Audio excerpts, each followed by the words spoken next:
2 आपणासमोर विषय मांडत आहे पर्यावरण संवर्धन काळाची गरज।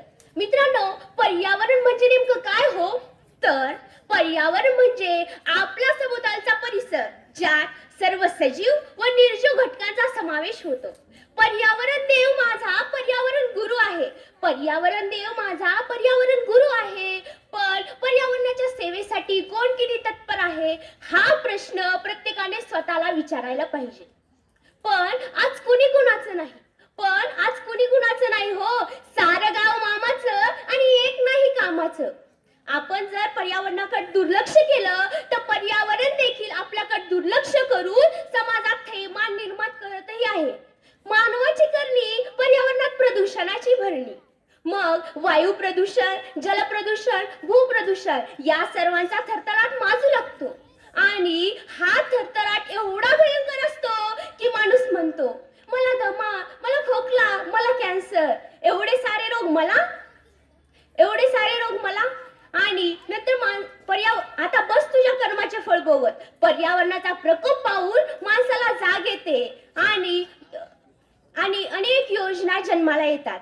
नंबर 1, पाणी अडवा पाणी जिरवा, एक मूल एक झाड, प्लास्टिक बंदी, सामाजिक वनीकरण, स्वच्छता अभियान, अशा अनेक गोष्टी अंतर्गत काम केली जातात।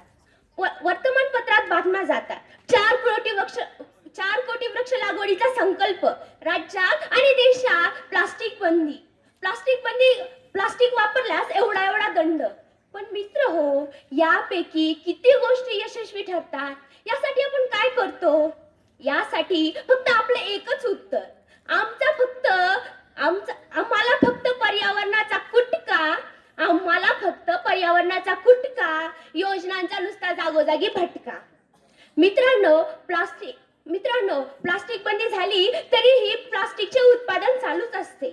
आपण दुकानात गेल्यानंतर निर्लज्जपणे दुकानदाराला प्लास्टिक बॅग मागतो आणि दुकानदारही दात दाखवून मोठ्या प्रतिष्ठेच्या बासाने म्हणतो, साहब सिर्फ आपके लिए दे रहा हूं। मित्रांनो, प्लास्टिक पर्यावरणासाठी किती घातक आहे याचे अनेक कारणे आहेत। कारण शेकडो वर्षातही प्लास्टिकचे विघटन होत नाही। औद्योगिकरणाचे प्रदूषण व कचरा याने पर्यावरणाचा ऱ्हास होतो। यामुळे आपल्या पर्यावरणाचे किती संवर्धन होत असेल ना? अरे, धरणी मातेचं दुखणं आणि रडणे समजून घे रे मेरे भाई। नुसताच म्हणतो धरणी माय, पण तिच्यासाठी करतो काय?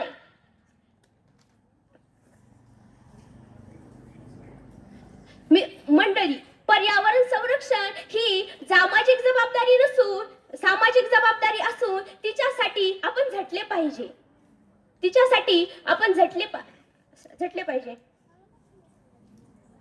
त्यासाठी आपल्याला जीव द्यायची गरज नाही तर फक्त गरज आहे प्रामाणिकपणे पर्यावरण संरक्षण करण्याची।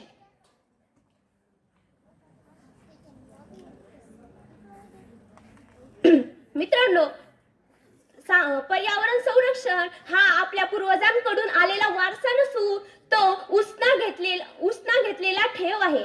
कर्ज जसे व्याजासह परतफेड करावे लागते, त्याचप्रमाणे पर्यावरण संरक्षण ही आपल्या येणाऱ्या पिढीला अधिक पर्यावरण संरक्षण करावे लागेल। जगा आणि जगू द्या हा सृष्टीचा नियम आम्ही पाळला तर आपल्या पर्यावरणाचे संवर्धन होईल। ते कसे? कारण पर्यावरणात जगणारा सूक्ष्म कीटक यापासून ते मोठे प्राणी, पक्षी, वृक्षवेली यांना सुद्धा जगण्याचा अधिकार आहे। या पृथ्वीवर